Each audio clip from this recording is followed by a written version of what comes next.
여러분 집집마다 다 이 말씀 하나 정도는 책갈피든 아니면 액자든 뭐든지 다 집에 하나 정도는 있는 그런 말씀이기도 하고, 또 다른 말씀은 못 외워도 좀 그래도 한 10년쯤 신앙생활 했다 하시는 분들은 요한복음 3장 16절과 시편 23편의 이 말씀 정도는 그래도 완전하진 않더라도 외울 정도의 그만큼 성경에서 성도들에게 가장 위로를 주고 힘을 주는 그런 말씀이기도 합니다.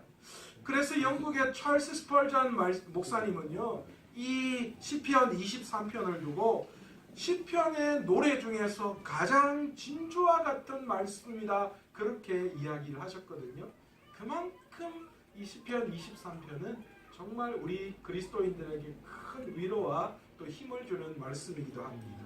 그런데 여러분 아셔요? 이 시편 23편이 팔도 사투리 버전이 있다는 사실 여러분 들어보셨어요? 뭐 다른 거는 다 저희들 경상도니까 경상도는 빼고요. 전라도만 하나 할게요. 전라도 버전입니다. 아따 여호와가 시방 나의 목자신 네가 부족한 것이 뭐 있겠니? 그분이 나를 저 푸르푸른 물가시로 누워 불고 나의 영혼을 겁나게 끌어 당겨 불고 어찌스까이 지난 걸. 그분의 이름을 위하랍고 올바른 길로 인도해 부시고 아따 좋은 거. 네가 산고랑과 끔찍한 곳에 댕겨도 겁나불지 않은 것은 주의 몽디랑 짝대기가 쬐깐한 일에는 나를 지켜주시지라.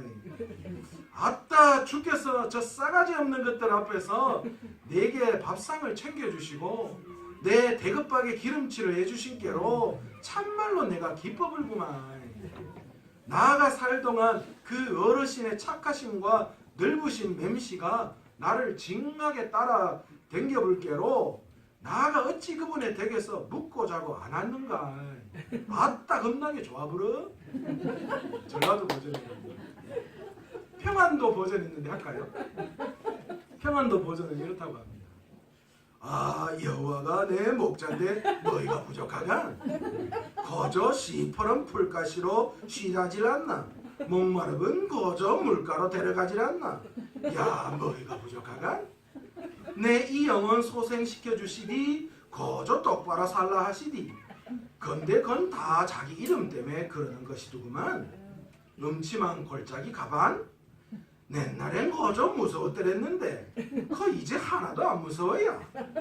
그 주님이 거저 지팡이랑 막대기 거의로 지켜주신데 않니? 거저 너 안심이야. 그럼 평안도 버전이라고 합니다. 여러분 이만큼 팔도 사투리 버전이 있을 만큼 이 시편 23편의 말씀은 우리에게 큰 위로를 주는 말씀입니다. 그런데 이 말씀을 직접적으로 한 다윗, 그 다윗의 인생에 하나님이 어떻게 찾아오셔서 어떻게 다윗과 함께 하셨기에 다윗이 이렇게 믿음의 고백을 할 수 있었던 것일까요?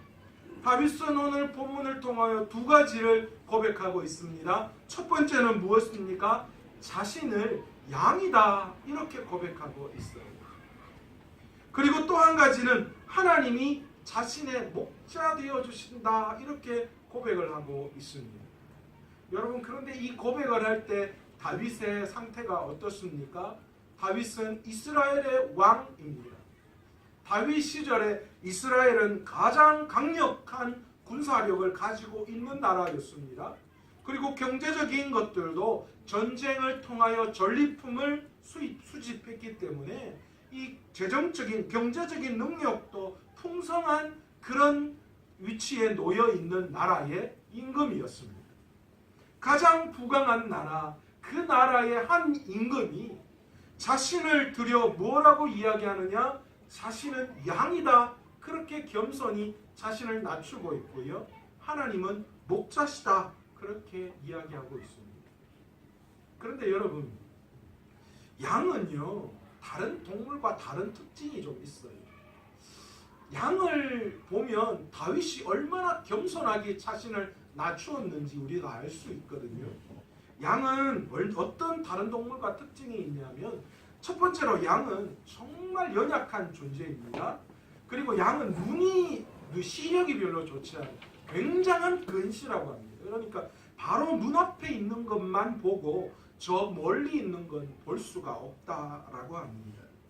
그러니까 그 스스로 시냇가를 찾아간다든지 먹을 것을 찾아간다든지 길을 잃어버렸을 때에 다시 돌아온 길로 간다든지 이런 것들이 다 불가능한 그런 연약한 동물이 바로 양이라고 합니다. 또 양은 철저하게 무방비 상태에 놓여져 있는 동물이라고 합니다. 여러분, 대부분의 동물들은 전부 다 좀 작고 그래도 여러 가지 자신을 보호하는 무기들이 있어요. 오징어도 뼈 없는 오징어도 아니지. 멸치하고 오징어는 그 멸치 오징어하고 안 논다 그러잖아요. 뼈 없다고. 그런데 그렇게 연약한 오징어도 뭡니까? 자신을 방어하기 위해서 먹물이라는 걸 터뜨리죠. 또 뭐 스컹크도 아주 고약한 냄새를 풍기기도 하고요. 대부분의 동물들은 이빨이나 발톱, 또 보호색 여러 가지 것들로 자기를 보호하는 동물들입니다. 그런데 이 양은요, 자신을 보호할 수 있는 도구가 하나도 없어요.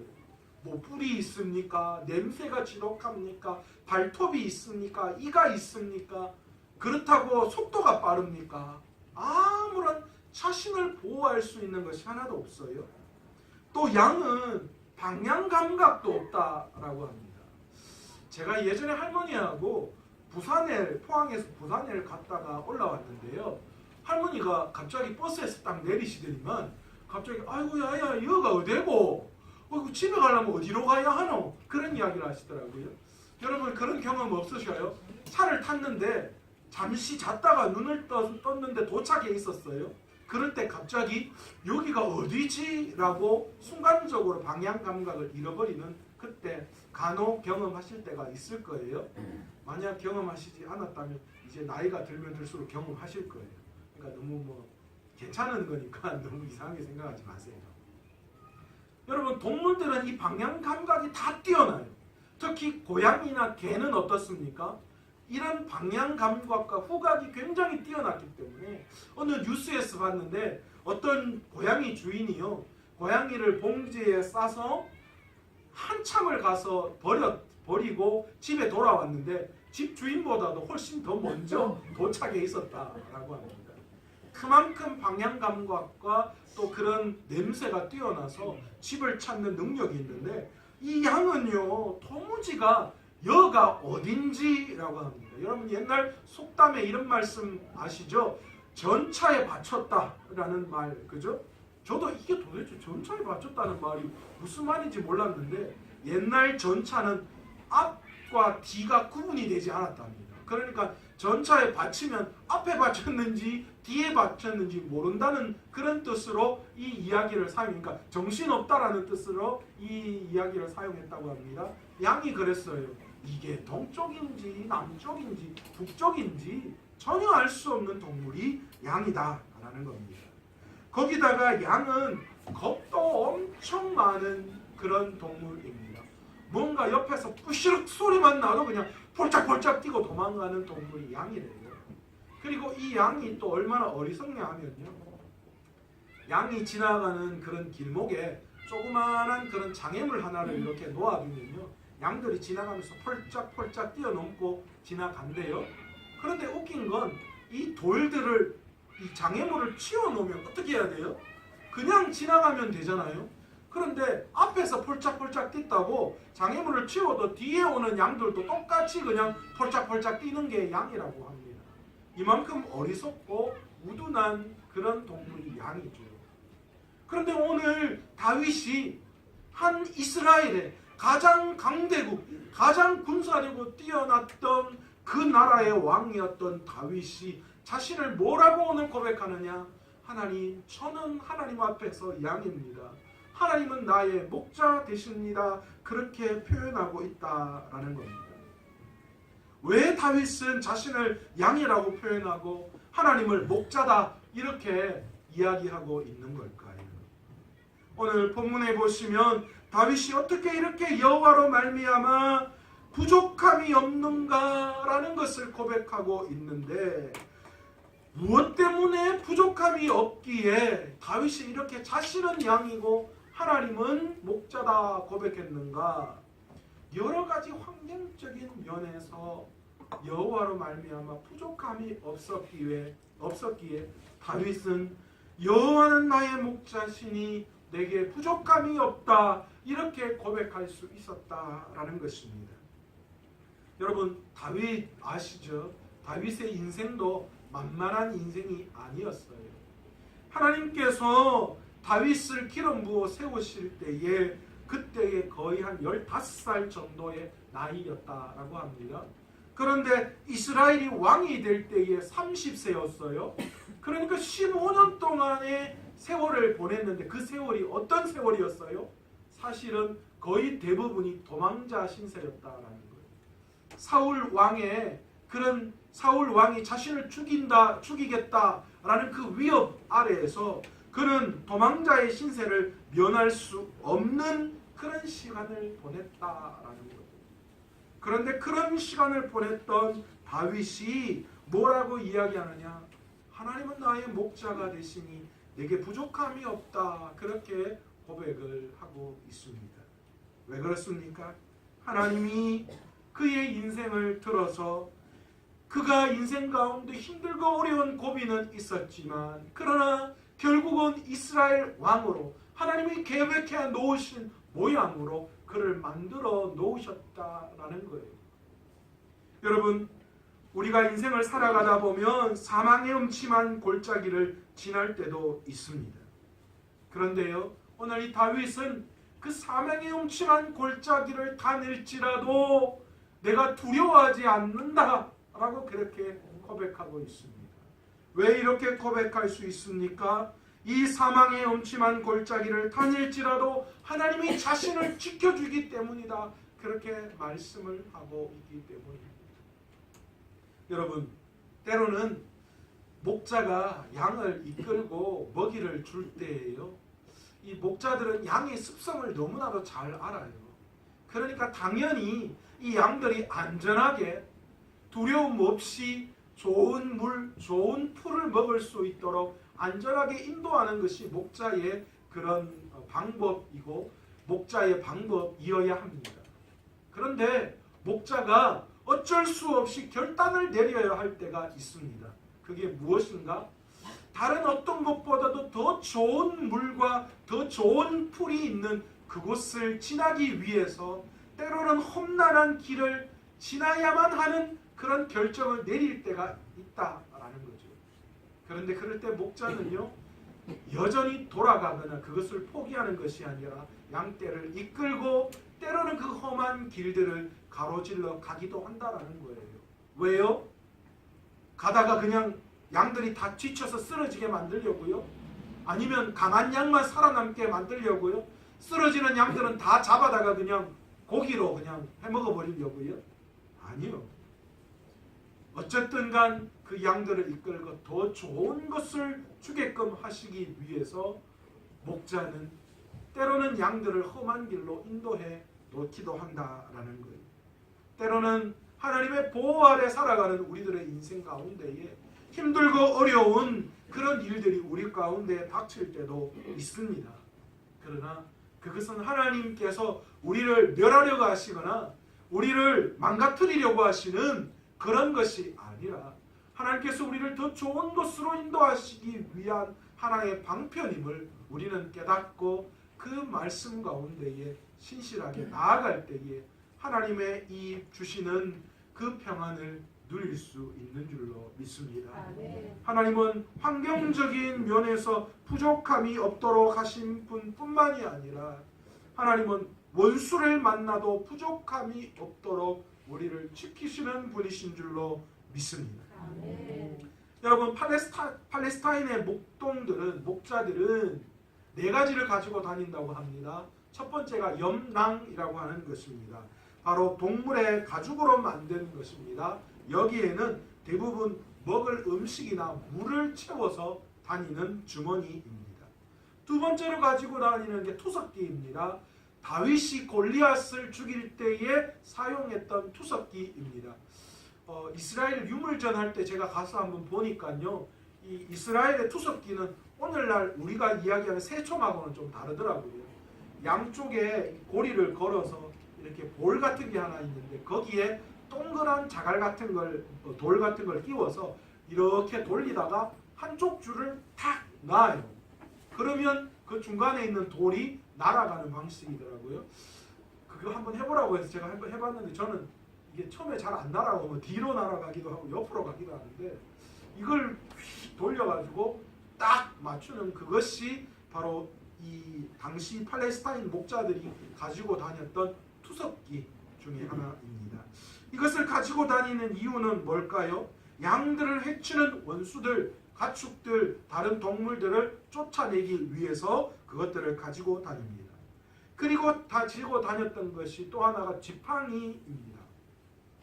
여러분, 예수님 나오는 그런 영화나 아니면 예수님의 그림을 보면 예수님이 지팡이 하나를 들고 다니시는데 그 지팡이 끝이 어떻게 되어 있습니까?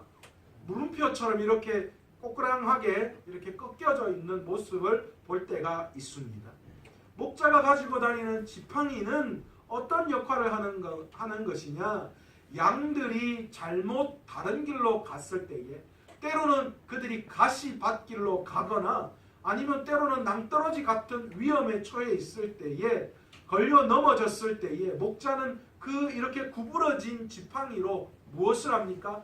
양의 목을 걸어서 그것으로 끌어당기는 그런 역할을 한다라고 합니다. 그것이 팔레스타인의 목자들이 가지고 다녔던 지팡이입니다. 그리고 마지막 네 번째로 가지고 다녔던 이 팔레스타인의 목자들이 가지고 다녔던 것이 바로 막대기입니다. 이 막대기는요, 우리가 생각하는 긴 곤봉 같은 게 아니라 짧은 그런 막대기예요. 이 막대기의 역할은 무엇인가? 때로는 목자들이요, 이 양들에게 이 목자인 자신이 있다라는 자신의 위치를 알리기 위해서 피리를 불기도 했는데, 그런데 어떤 경우에는 이 목자들이 막대기를 가지고 돌을 툭툭 이렇게 쳤다라고 합니다. 그러면 이 양들이요, 이 목자가 두드리는 그 막대기의 소리를 듣고 내 옆에 뭐가 있다고요? 내 목자가 있구나라는 것을 확인했다라고 합니다. 그리고 또 이 당시 막대기의 양쪽 끝에는 이 쇠가 입혀져 있었다라고 합니다. 그러니까 때로는 급할 때는 그 막대기로, 쇠가 달린 그 막대기로 다른 동물들이 양을 괴롭히거나 할 때에 그 막대기로 다른 못된 동물들을 쫓아내거나 그들과 싸울 때 사용하기도 했던 것이 바로 이 막대기입니다. 제가 그 초등학교 1학년 때요, 그 시골 농장에 한번 산 적이 있거든요. 그런데 옛날 시골 농장이나 옛날 집은 화장실을 만들 때 왜 꼭 무덤 옆에 만드는지 모르겠어요. 꼭 집하고는 좀 떨어진 거는 내가 이해를 해요. 냄새 날 수도 있고 하니까. 그런데 꼭 화장실을 조금 엉침하고 말이야, 꼭 그 무덤 있고 이런 데 옆에다가 왜 놓아놓는지요. 그 농장에 살 때 저희 집 화장실도 아니나 다를까 들어오는 입구에 큰 밤나무가 하나 있는데 그 밤나무 옆에다가 화장실을 지었어요. 그런데 그 화장실 바로 앞에 이름도 몰라요, 성도 모르는 그런 무덤이 하나 있었습니다. 우리 집 무덤도 아니고 남의 무덤이에요. 그러니까 그 화장실 갈 때 얼마나 무서웠겠어요. 그리고 옛날 화장실은 그리고 또 왜 그렇게 크게 만듭니까? 한 사람 한 10명도 들어가 앉아도 될 만한 정말 큰 넓은 곳에 그냥 구멍 하나 딱 당그러니 그렇게 되어져 있는데, 밤에 해가 지고 난 다음에 급할 때 그 화장실을 가려면 결코 혼자 가지 못하고 누구 하나를 데리고 가야 합니다. 그래서 그 화장실 갈 때 누구 하나 데리고 가서 화장실에 앉아 있을 때 여러분 어떻게 할까요? 제가요, 거기 앉아 있을 때 조금 있다가 뭔가 스산한 바람이라도 한번 스치거나 뭔가 밖에 뽀시락거리는 소리라도 들리면 어떻게 합니까? 거기 있지? 어디 안 갔지? 거기 있지? 그렇게 묻습니다. 그렇게 물어서 밖에 소리가 나면 어떻습니까? 있구나, 옆에 있지, 빨리 하고 나가야 되겠다, 그 마음이 있어요. 혹시나 그렇게 이야기했는데 어때요? 밖에 어떤 소리라도 나지 않으면 그때부터 어떻습니까? 마음이요, 콩닥콩닥, 심장이 쿵덕쿵덕 10번이고 20번이고 밖에 대놓고 거기 이제 갔나, 어째 됐노, 왜 소리가 없노, 애타게 그냥 부르짖습니다. 이 팔레스타인의 목자들도 그랬던 것 같아요. 양들이요, 안전하게 나 여기 있어 라는 걸 알리기 위해서 막대기로 툭툭 치고요, 소리를 알렸고, 그 소리를 알리는 그 안전한 도구인 막대기를 가지고 다른 못된 동물들이 양을 해치지 못하게 했다라는 것입니다. 여러분, 다윗은 바로 이 모습을 통하여서 하나님께서 원수를 만나도 부족함이 없도록 자신을 인도해 주셨다, 그렇게 고백하고 있습니다. 근데 그랬어요, 진짜 다윗의 삶에. 여러분, 전쟁, 옛날 전쟁은 죽으러 가는 거예요. 거의 이기고 돌아오더라도 거의 대부분의 병사들이나 군인들이 죽어야만 했던 거예요. 옛날 우리처럼 뭐 지금처럼 총 땅땅 쏘고 이러는 게 아니라 진짜 죽도록 뭐 하는 거예요? 때리거나 아니면 베는 거예요. 그러니까 그 전쟁이 실로 정말 참혹한 전쟁이 옛날 전쟁이었습니다. 그런데 바로 그런 수많은 전쟁을 치루어야 했던 사람이 다윗이에요. 그런데 다윗이요, 그 수많은 전쟁 속에서 힘을 가지고 용기를 낼 수 있었던 것은 단 한 가지입니다. 뭐예요? 하나님이 내 원수를 만나도 나를 지켜주신다라는 믿음이 있었기 때문입니다. 그 믿음으로 다윗은 수많은 전쟁에 나아가서 그가 담대하게 전쟁을 치루어 승리할 수 있게 하나님께서 만들어 주셨다라는 것이죠. 여러분, 오늘 다윗은 그런 하나님께서 자신을 어떻게 했는가? 오늘 본문 5절에 보시면 원수의 목전에 상을 차리시고 내 머리에 기름을 부어주셨다, 그렇게 이야기합니다. 여기에서 말하는 상은요, 침상과 밥상을 이야기하는 거예요. 침상은 자는 것이죠. 밥상은 우리가 말하는 그냥 먹을 음식입니다. 다시 말해서 원수가 내 앞에 와도 하나님이 어떻게 하신다고요? 내 앞에서, 내가 원수 앞에서 자고 먹게 할 수 있는 그런 일들을 나에게 일으켜 주신다라는 거예요. 여러분, 시험을 앞둬도 잠이 안 오고 모기에 뭐가 안 넘어가잖아요. 그런데 이 목숨이 내어놓는 그런 전쟁의 상황, 원수의 앞에서 하나님이 편안하게 잘 수 있도록, 편안하게 먹을 수 있도록 그런 상을 차려주신다, 그렇게 이야기하고 있어요. 또한 내 머리에 기름을 발라주신다, 그렇게 이야기하는 거예요. 과거 이때에 머리에 기름을 바른다라는 말은 존귀히 여긴다, 귀하게 여긴다, 그런 말이거든요. 그러니까 하나님이 내 원수의 앞에서 내 머리에 기름을 발라주셔서 뭐 하신다는 거예요? 나를 존귀하게 여겨주신다, 그렇게 말씀을 하고 계시다라는 거예요. 내 원수의 앞에서 이렇게 상을 차려주시고 내 머리에 기름을 발라주시니까 내가 어떻다는 거예요? 내가 부족함이 없다, 그렇게 말할 수밖에 없다라는 거지. 이런 하나님이, 다윗은 그 당시뿐만이 아니라 지금뿐만이 아니라 영원토록 내 삶에 부족함이 없도록 하나님께서 날마다 내 미래에도 채워주시는 분이시다, 그렇게 믿음으로 고백하고 있습니다.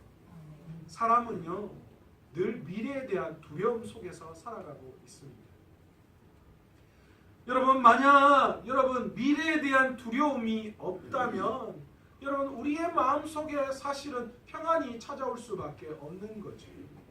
그런데 우리는 불확실한 미래를 살아가기 때문에 여전히 오늘 풍족함 속에 살아가고 있지만, 그러나 모든 사람들이 불안과 초조 가운데 살아가고 있다는 거죠. 야, 이거 내일 혹시나 문제가 되지 않겠나?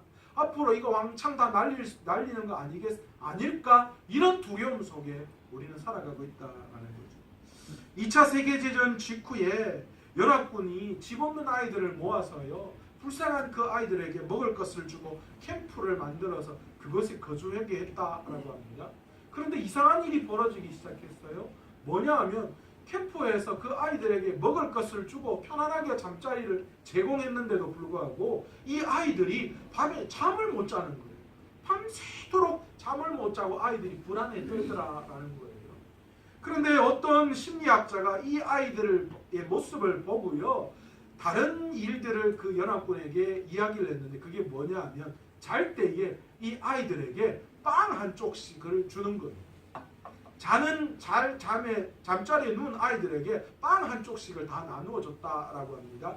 그런데 이 빵은 그 아이들이 지금 먹게 하기 위해서 준 빵이 아니라 내일 아침에 먹방을 먹게 할 수 있도록 그 빵을 저녁에 나누어 줬다라고 합니다.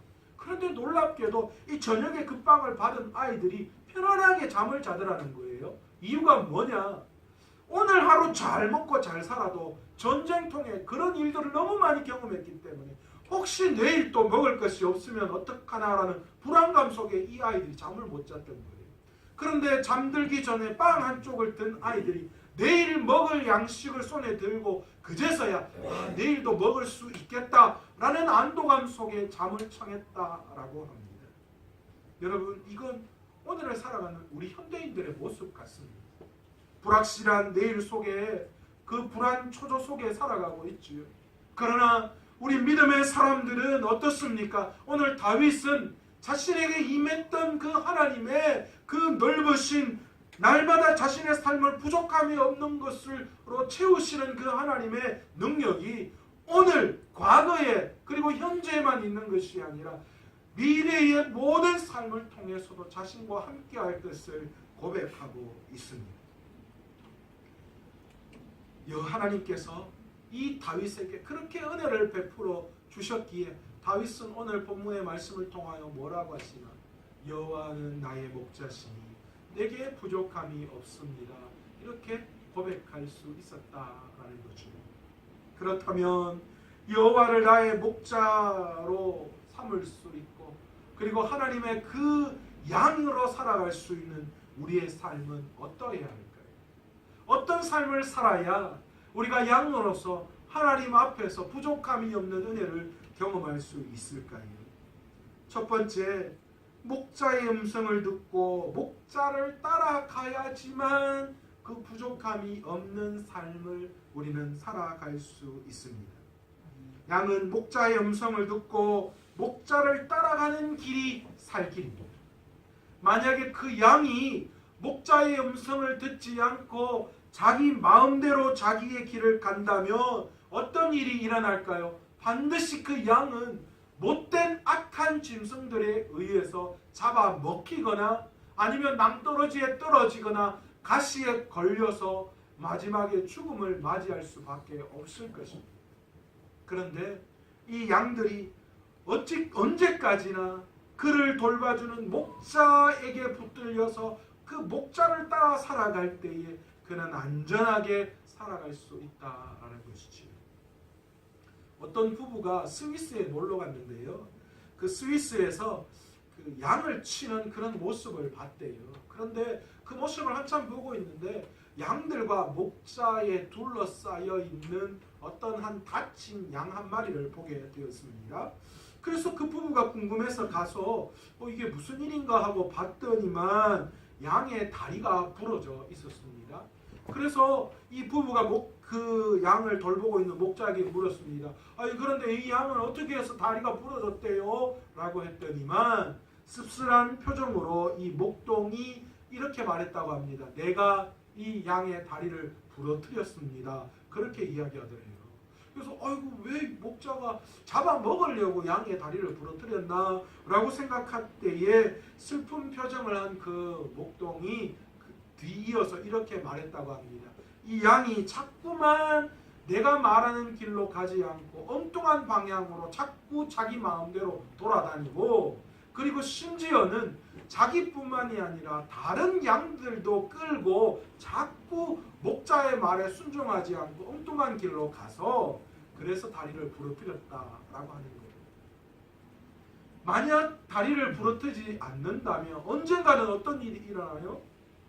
결국은 이 양은 다른 길로 다른 목동이 관리하고 있는 그런 공간이 아닌 다른 곳에 가서 잘못되기 일수다라는 거죠.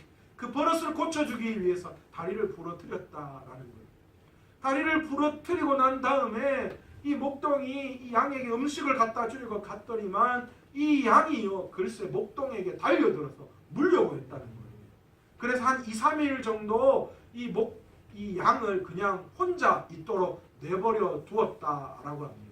그랬더니만 2, 3일 후에 이 양이요, 온순한 양이 되어서 목자의 손을 빨고 목자에게 와서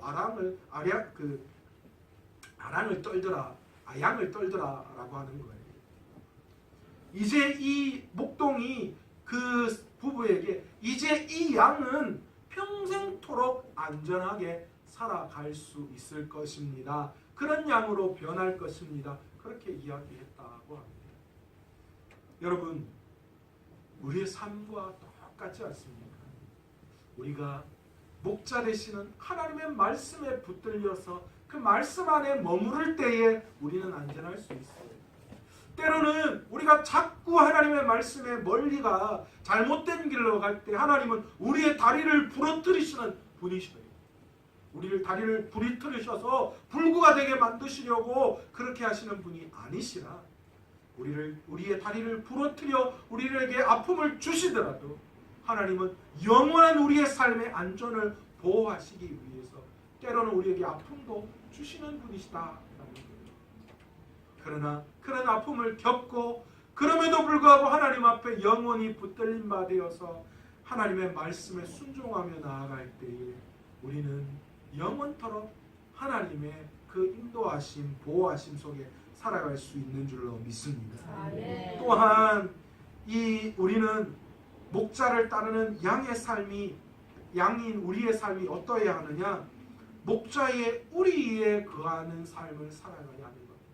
목자의 말만 듣는 것이 아니라 우리가 양으로서 목자가 있는 그 목자의 우리 속에 들어가야 해요. 목자는요, 우리를 만들어 놓고 저녁이 되면 어떻게 합니까? 자신의 양들을 불러드립니다. 그럴 때 이렇게 나지막한 그런 막대기 하나를 우리 앞에 친다고 합니다. 그렇게 되면 그 밑으로 양들이 지나간다고 해요. 그럴 때 목자는 자기 양을 센다고 합니다. 1마리, 2마리, 3마리. 그리고 그렇게 양을 셀 때에 자기 양의 상태를 점검한대요. 내 양이 어떤가, 어디가 아픈가, 어디가 찢겼는가, 어디 잘못된 곳이 있는가 점검을 한다라고 합니다. 그렇게 양들은 자기 우리의 양들을 넣으면서 그 양들을 점검하고, 그리고 그 우리 속에서 밤새 그 양들은 다른 못된 짐승들 속에서 양들이 그 안에서 보호를 받게 되어. 여러분, 오늘날 우리 하나님께서는 이 땅에 목자이신 하나님 아버지가 지키시는 그런 우리를 우리에게 허락해 주셨습니다. 그게 무엇입니까? 교회. 오늘 예수 그리스도를 통하여 교회가 우리 안에 있는, 오늘 예수 그리스도가 목자 되시는 바로 그 우리가 무엇이냐? 우리 교회임을 믿으시는 저와 여러분 되시길 원합니다. 우리는 날마다 이 교회를 중심으로 살아와야 합니다. 세상의 악한 것들 속에서 이 교회에 오셔서 보호를 받으셔야 합니다. 이 교회에 나오셔서 여러분의 영적인 상태를 점검하고 확인해야 합니다. 그러기 위해서 주님께서 자신의 목숨을 바치셔서 이 교회를 세우시고 오늘도 이 교회 위에 함께 하시는 거예요. 오늘 교회 안에 와 있는 여러분들의 영적 상태를 점검하시고 인도해 주시는 분이시다라는 거죠. 우리가 이 교회를 떠날 때 우리는 안전할 수 없어요. 우리의 삶은 안전할 수 없어요. 여러분, 사단은 우는 사자와 같이 우리를 노리고 있어요. 우리를 넘어뜨리려 하고 있어요. 그러니 우리가 안전한 곳은 오직 뭐뿐입니까? 여러분이 오늘 예배하는 이 교회가 가장 안전한 거예요. 여러분, 이 땅에 예수 그리스도의 우리는 교회입니다. 우리가 궁극적으로 죽어서 가는 천국이 바로 우리 하나님이 계시는 우리 하나님의 그 다스림 통치 안에 있는 우리가 죽어서 가야 할 저 천국이에요. 이 땅에서는 교회, 죽어서는 하나님의 나라 저 천국. 여러분, 우리가 중심을 둬야 할 곳, 그곳에 있을 때에 우리는 안전할 수 있다. 있다라는 거죠. 그러기에 우리의 걸음을 교회로 인도해야 합니다. 우리가 교회를 나와야 해요. 이 교회를 중심으로 여러분 살아가야 하는 줄로 믿습니다. 아멘. 어제 저희 주일학교 아이들이 그 성탄절을 준비하면서 모여서 연습을 좀 했습니다. 14명의 아이들이 모여서요. 여기서 막 시끌벅적했는데 그 아이들을 이제 데리러 가고 데리러 오고 또 오늘 주일 약속을 잡고 성탄절을 준비하는 게 쉽지가 않아요. 영적인 전투를 해야 해요. 얼마나 애쓰고 노력해야 하는지 몰라요. 그런데 그럼에도 불구하고 포기하지 않고 그 아이들에게 메어 달리는 이유는 그 아이들이 안전한 곳은 오직 교회밖에 없기 때문에 그 아이들이 믿음 안에서 교회 안에서 자라나야지만 그 아이들이 영적으로 바로 세워질 수 있고 그 아이들이 교회 안에서 평안할 수 있다라는 거죠. 여러분 오늘 우리가 전도잔치하는 이유가 어디에 있습니까? 우리가 누리고 있는 이 평안함, 여호와로 말미암아 부족함이 없는 이 은혜를 어떻게 하는 거예요?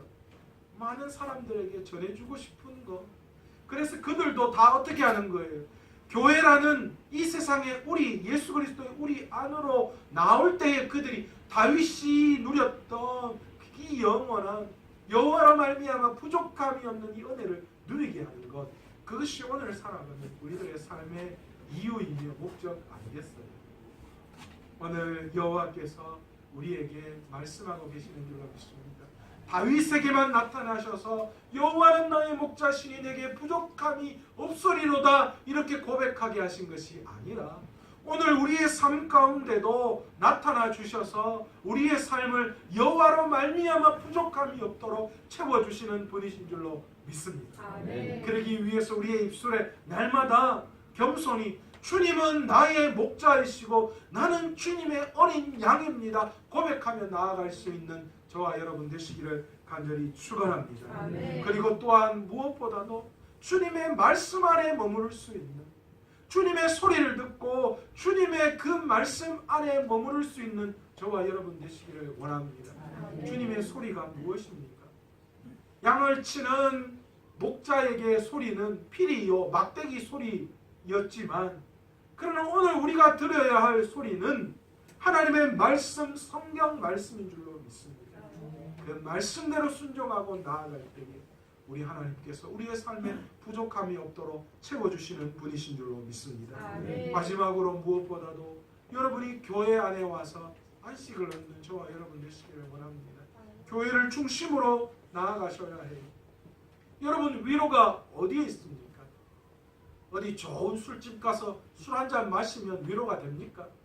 아니면 연말 연시다해서 막 요즘 뭐 나이트 뭐 이런 거 요즘은 갑니까? 뭐 성행합니까? 모르겠습니다만 그런 데 가서 세상 사람들이 실컷 한번 흔들고 나면 속이 시원하다라고 하는데 아니면 뭐 335 모여서 노래방에 가서 막 노래를 시컷 부르고 나면 속이 시원하다고 하는데 여러분 그걸로 과연 시원할 수 있습니까? 그 순간에는 시원할 수 있고 잊어버릴 수 있지만 돌아서면 똑같아요. 그렇잖아요. 우리가 안전을 확보하고 우리가 평안을 누리고 우리가 모든 하나님의 은혜를 구할 수 있는 곳이 어디입니까? 세상이 아니라 무엇입니까? 교회입니다. 여러분 교회에서 예배하고 하나님의 말씀을 듣고 찬양할 때 하나님이 우리 마음 가운데 찾아오셔서 위로를 주시고 능력을 주시고 또 하나님으로 말미암아 부족함이 없도록 채워주시는 분이신 줄로 믿습니다. 아멘. 왜 그렇습니까? 평안의 속성은 예수님에게만 있기 때문에 아멘. 세상에 있지 않기 때문에 그렇기 때문에 예수님 앞에 나와서 이 교회 위에 나와서 하나님을 부를 때에 하나님께서 채워주실 줄로 믿습니다. 아멘. 오늘 그러기에 그 주님이 주시는 오늘 다윗이 고백했던 그 고백이 여러분의 고백이 되고 오늘도 우리의 삶에 정말 하나님으로 말미암아 나는 부족함이 없습니다 고백할 수 있는 저와 여러분 그리고 그 하나님으로 말미암아 부족함이 없는 그 능력을 여러분 주위의 많은 사람들에게도 전할 수 있는 저와 여러분 되시기를 간절히 축원합니다. 아멘. 오늘 이 시간 말씀을 생각하시면서 여호와 나의 목자 내게 부족함 없네 찬양하면서 기도의 자리로 나아가기를 원합니다.